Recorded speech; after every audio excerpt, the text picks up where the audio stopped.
Stuart Layton stepped onto the ice below Mount Erebus with no real idea of what Antarctica could do to a person. He was 22, a young New Zealand police constable sent into a place he had never trained for, with wind cutting across the snow and the wreckage of Air New Zealand Flight 901 scattered across a volcano. Beside men like Constable Brett Jones and Sergeant Greg Gilpin, he walked into a crash site so cold, exposed, and disturbing that some recovery workers later said it stayed with them for the rest of their lives. The people aboard Flight 901 had not expected danger when they left Auckland on November 28, 1979.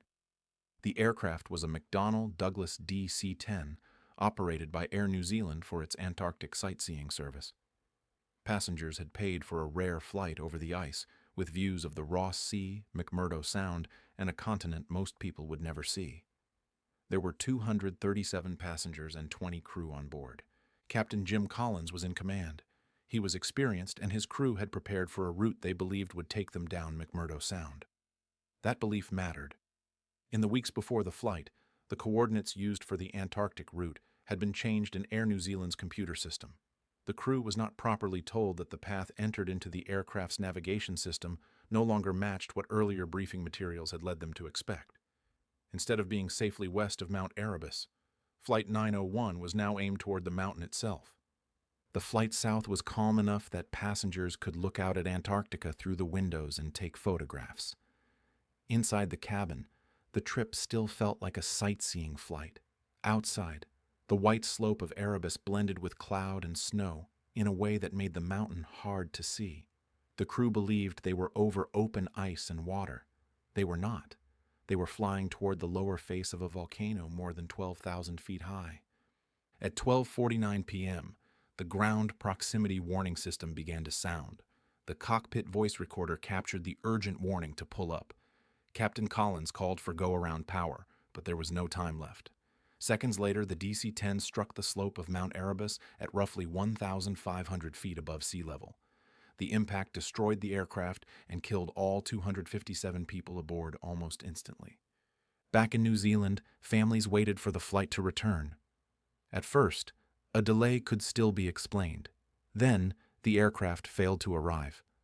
Contact had been lost, search crews were launched, and debris was sighted on the side of Mount Erebus. No survivors could be seen. The operation that followed was named Operation Overdue. It became one of the largest disaster victim identification operations New Zealand had ever faced. 11 New Zealand police officers were among those sent to Antarctica to recover the dead. More than 120 others would later work in New Zealand on identification and the return of victims to their families. The men who went to the mountain were not walking into a normal crash site. They were entering a frozen disaster zone where weather, altitude, isolation, and human remains waited. Layton and Jones were among the youngest officers connected to the body recovery team. They were 22 and 24. They had police training, but nothing could fully prepare them for Antarctica.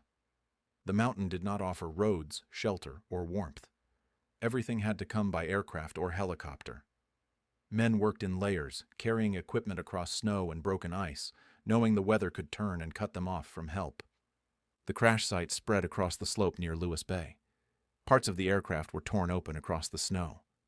Personal belongings were mixed with aircraft fragments and remains. Recovery workers built a system because there was no other way to face the scale of it. They marked areas, photographed evidence, cataloged items, so the dead could be identified later. The work required men to keep moving while seeing things no one should have had to see. The cold changed everything. Metal froze to gloves. Wind drove snow across the site.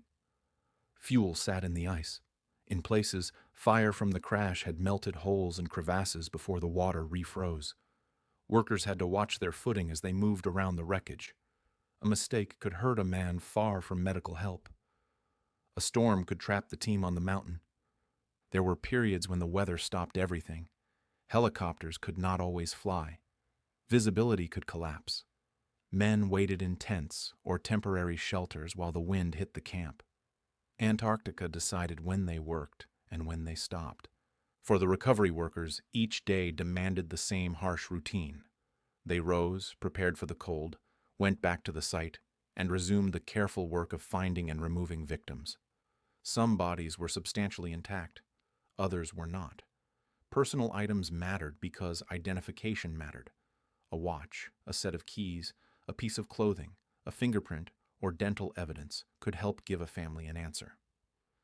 By December 10th, the investigation and recovery operation in Antarctica was complete.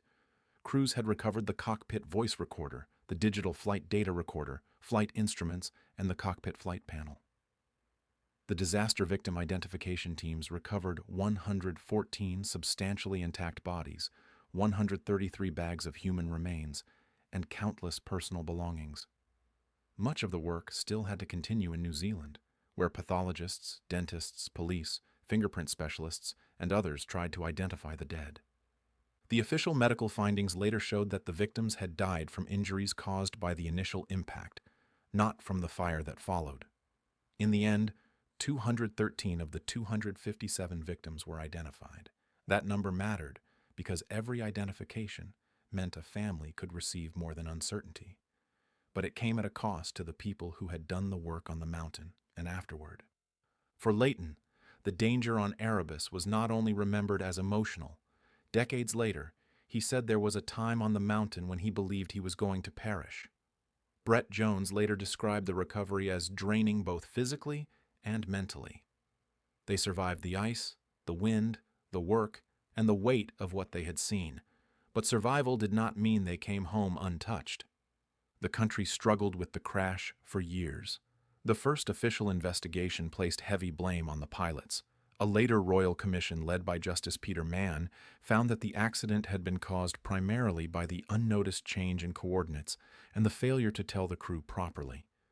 For the families and recovery workers, the public argument could never undo what happened on the mountain. In 2006, New Zealand created the New Zealand Special Service Medal with an Erebus clasp to recognize people involved in the body recovery, identification, and crash investigation phases. The recognition came decades after the men had stood on the ice and done the work. By then, many had carried those memories for years. 40 years after the disaster, Stuart Leighton and Brett Jones returned to Antarctica for commemorations. They were no longer the young officers who had stepped onto the mountain in 1979. They were older men returning to a place that had marked them. Leighton said he had been trying for years to go back. Jones spoke of the importance of supporting the friends and families of those who had been lost. There were no survivors from Air New Zealand Flight 901. That was the brutal fact at the center of Erebus. The survival story belonged to the people who went afterward, the men who walked onto the volcano, worked among the wreckage. John Jones and Brent Blue could not be verified as crash survivors in the historical record. The verified recovery story belongs to men including Stuart Leighton, Brett Jones, Greg Gilpin, and others in Operation Overdue. The crash killed everyone aboard in seconds. The recovery lasted for days on the ice and weeks afterward in New Zealand. For the families, it became a search for answers and names. For the officers and recovery workers, it became a test of endurance in one of the harshest places on Earth. They did not survive a plane crash. They survived what came after it, and they did it so the dead could be brought home. Thank you for listening to Horrifying Survival Stories.